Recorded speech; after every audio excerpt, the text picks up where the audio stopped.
Le marketing pour ceux qui n'aiment pas vendre, oui, c'est possible. C'est ce qu'on va voir aujourd'hui dans cette, courte vidéo. Une vidéo qui va être un peu plus théorique, on va aborder, mon paradigme de pensée vis-à-vis de l'univers du marketing digital.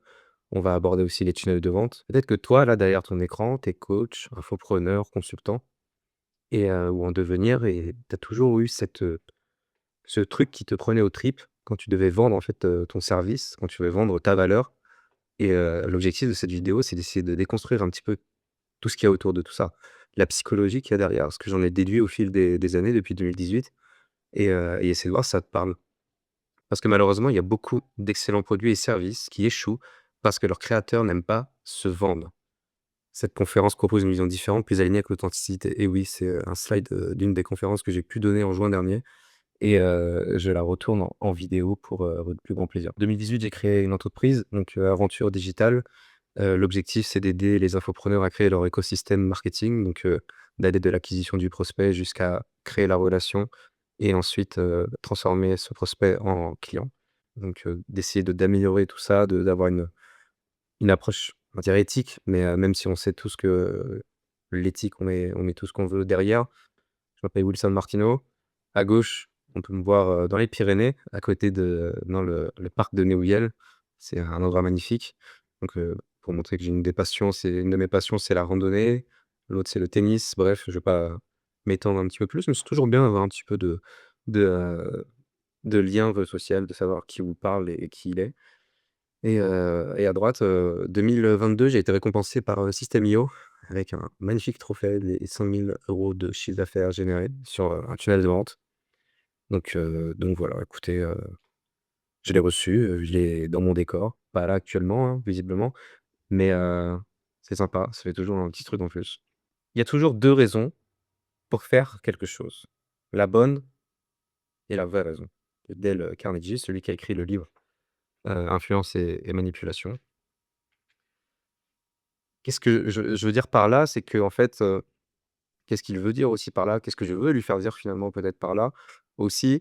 C'est qu'il y a toujours on dit souvent que les gens veulent, faut remettre un peu l'ego à la place. Les coachs vont dire, certains coachs connus, bon bah, ils vont tenir des discours comme quoi ils ont envie d'aider la majorité du monde, qu'ils ont envie d'apporter des clients. Donc ça, c'est la bonne raison.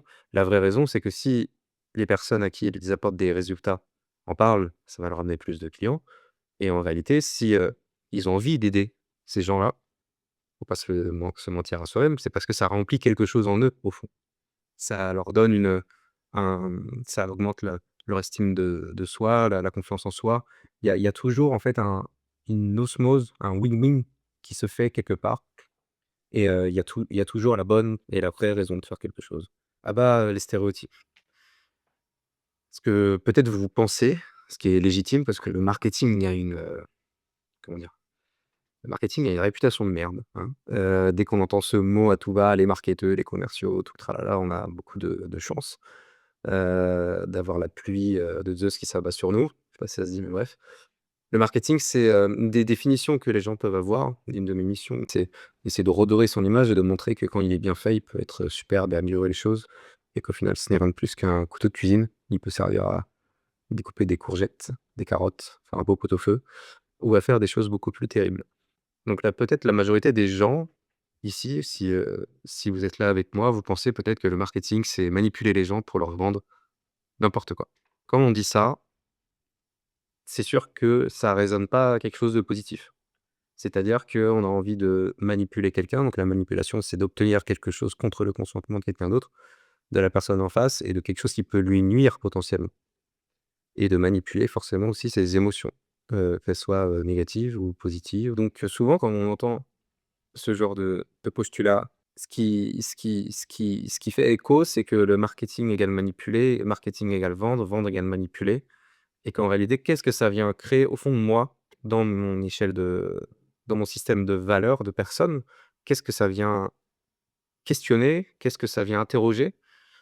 Et qu'aujourd'hui, le vrai message que j'ai envie de passer, c'est que il y a beaucoup de gens qui pensent que, vendre quelque chose, vendre, le diable!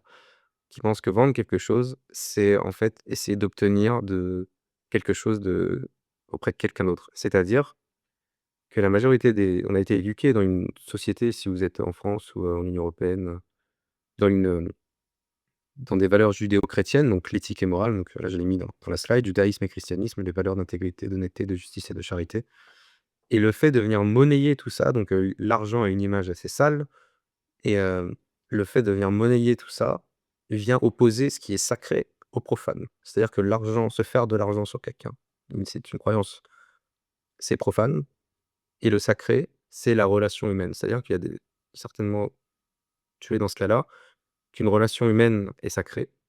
On ne peut pas l'altérer ou vouloir la modifier, c'est naturel, ça coule de source et le fait d'avoir des arrière-pensées comme vouloir vendre quelque chose, c'est profane et donc en fait, quand tu mets les 2 ensemble, ça matche pas en fait parce que dans ton système de valeurs, tu essayes de profaniser quelque chose que tu considères de sacré.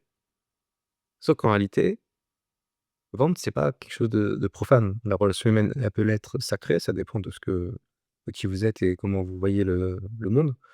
Mais en réalité, vendre quelque chose, c'est juste un moyen d'aider la personne à obtenir un certain résultat contre de l'argent. Parce qu'on vit pas d'amour cadeau fraîche, j'aimerais bien pourtant, mais ça va être compliqué. Ou sinon, faut il y a une sorte de, il faut avoir une sorte de, fatalisme dans ce sens, de se rendre compte que la société dans laquelle on vit aujourd'hui fonctionne d'une certaine façon et que dans tous les cas, si on essaye d'aller à l'encontre de ce fonctionnement, d'être, des révolutionnaires, bah, finalement, c'est peut-être pas le meilleur moyen, je trouve personnellement de révolutionner la société dans laquelle on vit. Dans la société, il y a eu plein d'autres, genres de sociétés, mais aujourd'hui, on vit dans une société capitaliste et le fait de monnayer son savoir, le fait de tout ça, ça a un prix, ça a un coût. C'est tout à fait normal, en fait. Vous allez pas demander à votre boulanger de vous donner sa baguette gratuitement. Il y a de l'expérience derrière, il y a des produits, il y a une réalité économique derrière. C'est le même cas pour vous ou alors peut-être que c'est, l'estime de vous qui prend un coup, en fait, en faisant ça. Peut-être que vous n'avez pas suffisamment d'estime pour ce que vous dites ou vous faites. Peut-être que c'est une question de confiance. Ça peut être assez cru dit comme ça, mais en réalité, il y a un moment, faut mettre les choses en face. Peut-être que c'est ça qu'il faut travailler, en fait. C'est quelle est ma valeur sur le marché? Qu'est-ce que j'apporte réellement comme résultat? Est-ce que mes coachés, mes clients ont des résultats avec ce que je fournis? C'est une question importante à se poser, n'est-ce pas? Faut avoir confiance en vous. Faut avoir confiance en ce que vous faites, ce que vous dites, comment vous les aidez, les personnes, que vous soyez infopreneur, coach, consultant, thérapeute, dans le résultat qu'ils ont eu. Si vous avez des clients et qui ont déjà eu des résultats, pas de raison de douter plus que ça, hein. Pour conclure cette partie-là, vendre, ce n'est pas profaner le sacré. Vendre, c'est offrir le pont entre la souffrance et la solution, c'est honorer la relation en lui donnant la chance d'évoluer. L'objectif ici, c'est d'être, éthique, quelque sorte, c'est-à-dire de savoir faire la part des choses entre à quel point la personne est en souffrance, à quel point la personne est, manipulable en quelque sorte et auquel cas, je vous fais confiance de porter attention à ce genre de choses. De pas vouloir vendre à tout prix à des gens en détresse. Ça, c'est hors de question. C'est pas du tout ce que je prône et c'est ce que je défends. Par exemple, le milieu du dev perso, moi, j'ai beaucoup de rancœur, envers cette industrie.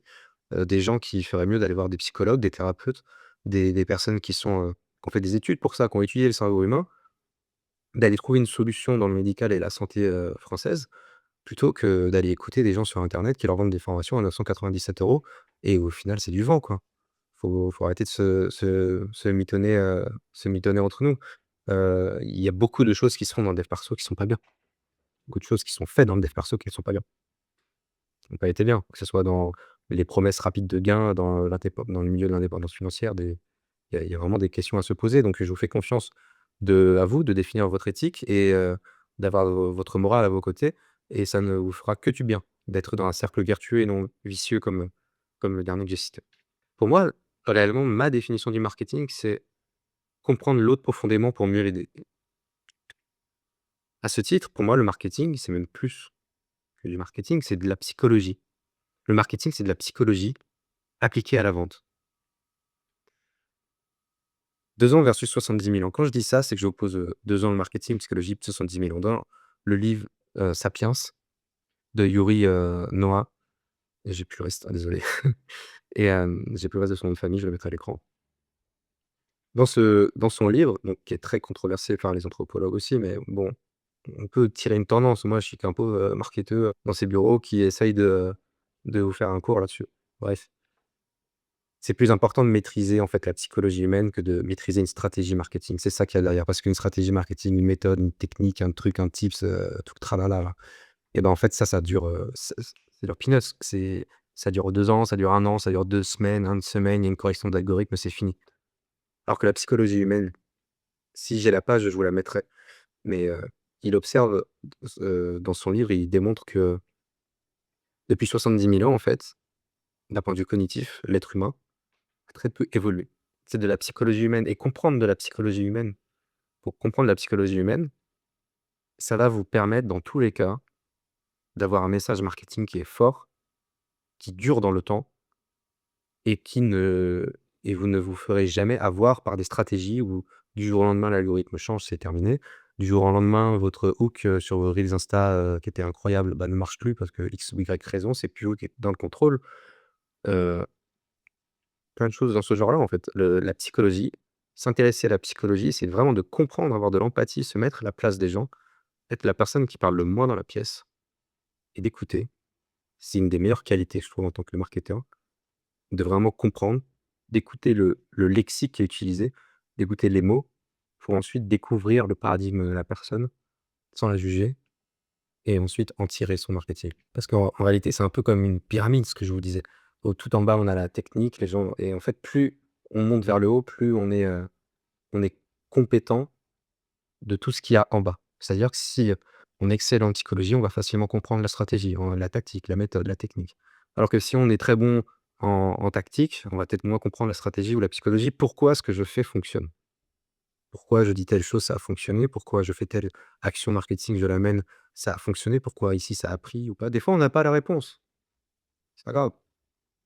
Mais c'est important de toujours orienter ses actions en termes psychologiques. OK, on va le voir par la suite, mais qu'est-ce que la personne veut réellement? Qu'est-ce qui la fait souffrir? Qu'est-ce qu'elle désire? C'est quoi son besoin? Là, je vais vous partager les 7 biais cognitifs en marketing. Un biais cognitif, c'est une déviation dans le traitement cognitif d'une information. Le terme biais fait référence à une déviation de la pensée logique et rationnelle par rapport à la réalité. Ces 7 là, c'est, issu du livre «Influence et manipulation» de Robert Cialdini. Donc on va commencer par exemple avec le biais cognitif de la rareté. Ce qui paraît rare, paraît plus précieux. Exemple dans mes tunnels de vente, les offres limitées. C'est vrai, ce qui est rare paraît plus précieux. En avoir une petite quantité, ça augmente la désirabilité de la chose.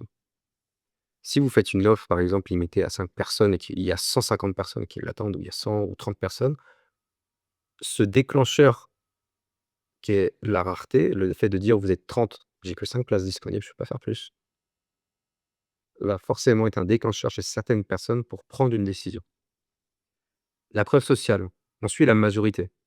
Plus de 1000 avis positifs quand on voit les avis sur les sites, quand on on voit que, par exemple, j'ai un ami qui a suivi un programme de musculation, il a des résultats, ça se voit. Donc forcément, c'est que dans le biais cognitif, s'il a des résultats, c'est que c'est un bon programme, donc j'ai envie de faire confiance. Quand vous baladez sur le port dans une ville portuaire et que vous cherchez un restaurant parce qu'il est midi puis on a la dalle, vous avez envie d'aller dans le restaurant où il y a personne ou vous avez plutôt envie de faire, 5 minutes de queue et de voir? C'est un biais cognitif. Ça veut pas dire que dans l'autre restaurant, on mange moins bien, ça veut juste dire qu'il y a plus de gens qui veulent s'amasser dans ce resto-là et qui biais de confirmation aussi, preuve sociale. S'il y a du monde, j'ai envie de manger là parce que ça doit être bon et si tout ce monde-là fait confiance au cuisinier, je ne vais pas tomber malade, au fond. Le biais d'autorité, on obéit aux experts recommandés par des pros. D'ailleurs, j'en ai mis un au début de cette vidéo. Je vous laisse le mettre en commentaire pour savoir si, vous l'avez remarqué. Par exemple, le biais de l'autorité, c'est les publicitaires qui mettent, des gens, des comédiens en blouse, blanche pour parler d'un médicament ou d'un produit de pharmacie, d'un dentifrice. Parce que naturellement, on associe la blouse blanche à un expert, un médecin médical, un chirurgien, donc des gens qui sont respectables, qui sont respectables parce qu'ils ont fait beaucoup d'études. C'est dans notre inconscient collectif et donc on associe ces gens-là à de l'autorité. La stature, le biais d'engagement, on veut rester cohérent avec nos choix. Vous avez déjà commencé, on continue. Par exemple, vous avez, je reprends l'exemple que j'ai pris dans ma conférence. J'ai acheté une voiture, en 2019-2020-2021 peut-être, une Alfa Romeo, c'était ma voiture de rêve quand j'étais petit. Je l'ai achetée, beaucoup de problèmes. S'il y a des experts en automobile, vous savez de quoi je parle et j'ai eu beaucoup de soucis et au final, bah, on commence à en réparer une, ensuite il y a encore un souci qui arrive, on répare encore jusqu'à ad vitam aeternam en fait, parce qu'on met tellement d'argent dans la voiture que c'est dur le moment stop. On arrête les coûts, on arrête le coût financier, la voiture c'est une catastrophe. C'est mieux d'arrêter là en fait que de continuer à perdre continuellement de l'argent. Mais pendant tout ce temps-là, avant, c'est graduel en fait. Le biais de réciprocité, si on reçoit, on veut rendre un e-book gratuit, qui se dirige vers un j'ai mis qui se dirige vers un achat, bon c'est un peu plus complexe que ça, hein, mais si on reçoit quelque chose, on a naturellement envie de le rendre. Si quelqu'un est gentil avec vous, vous avez envie d'être gentil en retour aussi. Donc le biais de sympathie, on dit oui à ceux que l'on aime, donc là, c'est ce qu'on voit un peu sur tous les réseaux, hein. Je vais débunker tout ça, mais le fait d'avoir un storytelling très personnel, raconté beaucoup d'anecdotes sur soi, des choses comme ça qui fait que la personne qui regarde va s'identifier à nous, c'est un biais de sympathie. C'est-à-dire qu'on croit connaître la personne, c'est des relations parasociales un peu. Ce que disait, Cyrus North. Et finalement, le 7e biais cognitif en marketing que j'ai choisi, c'est celui de l'unité. On fait confiance à ceux qui nous ressemblent, une communauté, des valeurs communes. Si, un ensemble de personnes de votre profession fait confiance à tel formateur en ligne et qu'ils ont des résultats, vous allez plus être à même de vous identifier à cette communauté et de la rejoindre. Évidemment, je vous prie d'aller vous renseigner un peu plus, d'utiliser tout ça avec, parcimonie. Si vous êtes un Faut y aller doucement, faut y aller en sachant ce que l'on fait. Utilisez pas tout ça à mauvais escient, même s'il y en a beaucoup trop qui le font. Maintenant, j'aimerais vous parler de l'outbound marketing et l'inbound marketing. Je vous mets les termes comme ça, vous allez pouvoir les, bien noter derrière vos claviers et aller chercher un peu plus loin. L'inbound marketing, c'est un terme qui a été popularisé par Seth Godin, donc un peu le papa du marketing, grosso modo. L'outbound, ça peut, en définition, ça va être, aller chercher activement les prospects, il des actions directes, démarchage téléphonique, envoi d'emails froids, invitations LinkedIn, tout ça. L'inbound, ça va être attirer naturellement les clients grâce à du contenu utile, ciblé et engageant. Donc on n'est plus dans une relation commerciale où on va aller prospecter activement, mais on est dans une création et de la création de valeur, qui est magnifique et qui vient justement créer du contenu utile, qui a de la valeur pour les gens et qui naturellement vont se dire: «Il comprend qui je suis, ce que je veux, ce qui me fait souffrir, il a une solution, j'ai envie de travailler avec cette personne». Soyez très précis là-dessus. L'outbound en termes d'approche, c'est aller vers le prospect souvent froid. L'inbound, c'est le prospect vient à vous parce qu'il est intéressé et c'est lui qui va faire la démarche de rentrer, en contact. En termes de relation client, la relation elle est un petit peu plus intrusive, parfois perçue comme agressive dans l'outbound, donc surtout en B2C. Donc quand une entreprise va aller démarcher des particuliers et c'est quand même beaucoup plus intrusif souvent que, quand c'est du B2B, donc entreprise à entreprise, c'est un peu les règles. Et dans l'inbound, la relation construite sur la confiance et la valeur ajoutée. C'est ça la clé de la relation client. Une relation où on se fait confiance mutuellement entre le formateur et le prospect et le client, où il y a de la valeur ajoutée. Le marketing, c'est inviter à la danse. L'outbound, c'est aller chercher la main de quelqu'un qui ne vous a pas encore remarqué. Si vous voulez danser une bachata avec moi, je serais ravi. Le meilleur des marketing, c'est la qualité de votre produit. Si on va pas se mentir, si votre produit ne se vend pas malgré tous vos essais de marketing dans tous les sens, il y a peut-être des points quand même à vérifier, mais grosso modo, si un produit qui se vend pas avec un marketing qui est superbe, c'est que des fois aussi le produit est mauvais. Et le meilleur des marketing, c'est un produit qui apporte des résultats à vos clients. C'est un produit où vous pouvez faire des études de cas sur les résultats de vos clients. C'est un produit qui fonctionne, qui apporte des résultats, qui est prouvé. Ça s Quand c'est vous qui le dites, ça a un certain poids. Quand c'est vos clients qui en parlent, c'est pratiquement gagné d'avance. Si vos clients en parlent en disant que du bien, en disant les résultats, en disant où ils étaient avant, qu'est-ce que le produit leur a apporté et les résultats qu'ils ont maintenant et ce vers quoi leur nouvelle vie, les porte. Votre produit, il aura beaucoup plus de poids que n'importe quelle technique marketing de vendeur d'aspirateurs des années 70, quoi. Et pour moi, mon paradigme de pensée aujourd'hui, c'est l'humain se doit d'être au centre de votre marketing. C'est l'humain, l'humain, l'humain, tout le temps mettre de l'humain partout parce que c'est ce que les gens recherchent de plus en plus. Ça fait des années que ça commence à se voir. Les gens recherchent de l'authenticité, les gens recherchent un contact avec un formateur, avec, un consultant, un thérapeute, ils veulent un échange, la plupart des gens ont marre d'être broyés dans une machine infernale de formations en ligne, par exemple, avec, des centaines de vidéos, pour au final ne pas être considéré et avoir très peu de résultats. C'est quoi les résultats derrière une formation comme ça? Il y en a peut-être, moins de 5 qui vont avoir des résultats et tout ça pour dire que, pour moi, le marketing, c'est la psychologie appliquée à la vente, que c'est bien d'en faire correctement et comment en faire maintenant? Le tunnel de vente, le grand mot que tout le monde, tous les marketeurs en parlent depuis, 5-10 ans, 15 ans. Il sert juste à modéliser le marketing. C'est juste un moyen de modéliser le parcours de votre prospect pour jusqu'à ce qu'il devienne client. Juste ça. C'est un enchaînement de pages avec du contenu spécifique dessus qui vient accompagner la personne vers l'objectif qu'on s'est fixé en bout de course. Une personne dans un business va passer par 3 phases. Ça va être un inconnu, un prospect, puis un client. La personne, elle a des objectifs, elle a des douleurs, elle a des craintes. Elle est dans le point A. Elle cherche à aller dans le point B, à quitter cette situation qui la met dans le mal. Sans vous, qui vous êtes porteur de la solution, elle va gribillonner, elle va perdre du temps, elle va faire des erreurs qui peuvent lui coûter cher et au final, elle n'atteindra peut-être probablement jamais le point B. C'est assez simpliste dit comme ça, hein, mais il faut le visualiser, c'est un modèle de pensée. Alors que là, tout bêtement, vous êtes votre solution et le produit et le véhicule qui amène la personne dans un état qu'elle n'aime plus ou vers un état qu'elle désire. Et votre produit est la passerelle et le pont pour ces personnes-là. Pour modéliser le tunnel de vente, il y a différentes phases. Il y a attirer du trafic, capturer du prospect, la phase de nurturing, c'est-à-dire créer la relation avec la personne, les emails qu'on va lui envoyer, qu'est-ce qu'on met dans les emails, pour finir vers la conversion, donc la faire passer de prospect à client. Maintenant, si on zoome un peu plus dans le prospect, les 3 stades du prospect, on va avoir un prospect froid, inconscient de son problème et inconscient de ta solution. Un prospect tiède, inconscient, un prospect par exemple qui est conscient de son problème, mais pas de votre solution encore. Et un prospect chaud qui est conscient de son problème et qui est au courant de votre solution. Si je vais un peu plus loin, c'est ce qu'on peut faire le parallèle avec des concepts de top of the funnel, middle of funnel, bottom of funnel, mais je pense qu'on je transgresse un petit peu trop la vidéo. Donc j'ai créé un mini produit, si ça vous intéresse, qui peut vous aider, vous, aujourd'hui, à mieux communiquer et peut vous aider, vous, à améliorer la relation que vous avez avec vos prospects. Donc la stratégie VAC, donc comment mieux connecter avec vos prospects et transformer votre audience en clients fidèles.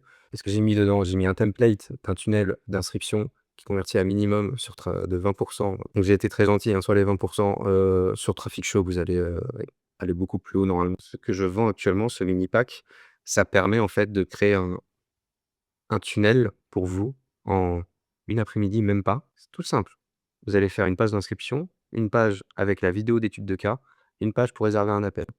Quand la personne s'inscrit, elle reçoit un email de valeur, le deuxième un email d'amour et l'email de confiance. Donc c'est un tunnel ultra simple, parce qu'un tunnel simple et clair vaut mieux qu'un tunnel compliqué jamais lancé. C'est un tunnel qui tient en 3 pages, même pas 2 pages. Il y a 3 emails derrière. Si vous êtes complètement perdu en technique, en marketing, franchement, prenez ce produit que j'ai mis en description. Si vous n'êtes pas content, je vous rembourse. Pas de souci là-dessus. Vous allez pouvoir enfin lancer votre démarche, votre projet de thérapeute, de coach, de formateur.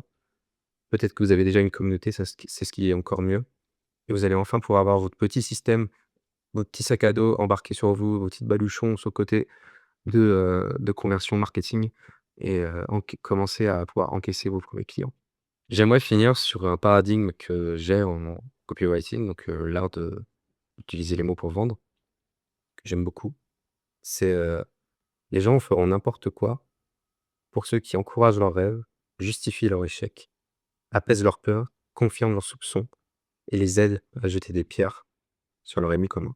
De Blair Warren. Je vais la relire parce qu'elle est tellement forte cette phrase. Si vous comprenez vraiment au fond de vos tripes ce qui vient d'être dit, déjà vous allez comprendre qu'il y a des gens qui l'utilisent pour faire des abominations. Puis vous allez comprendre qu'il y a des gens qui l'utilisent pour essayer de faire du bien. Il y a des gens qui l'utilisent en pensant faire le bien. Ça, c'est très complexe tout ça, hein. Mais bon, il y a un moment, il faut mettre les pieds dedans et puis la vie, elle est ce qu'elle est. Les gens feront n'importe quoi pour ceux qui encouragent leurs rêves, justifient leurs échecs, apaisent leurs peurs, confirment leurs soupçons et les aident à jeter des pierres à leur ennemi. Comment? Je vous laisse là-dessus. Regardez en description pour, télécharger et commander, l'offre, VAC que je vous ai faite, que je vous ai concoctée. Il y aura tout le petit descriptif. Si ça vous a plu, abonnez-vous à ma chaîne. J'essaye de faire du contenu de qualité, de débunker un peu le marketing et parler de tunnel de vente, de partager mon aventure entrepreneuriale, d'essayer de vloguer les différents lancements que je peux faire avec mes clients et ça me ferait très plaisir que vous commentiez en me disant ce que vous avez pensé de cette vidéo, de me mettre un like et de la partager à quelqu'un à qui ça pourrait aider et si vous avez des sujets de vidéos à me conseiller, libre à vous. Bon allez, merci beaucoup, prenez soin de vous et à la prochaine.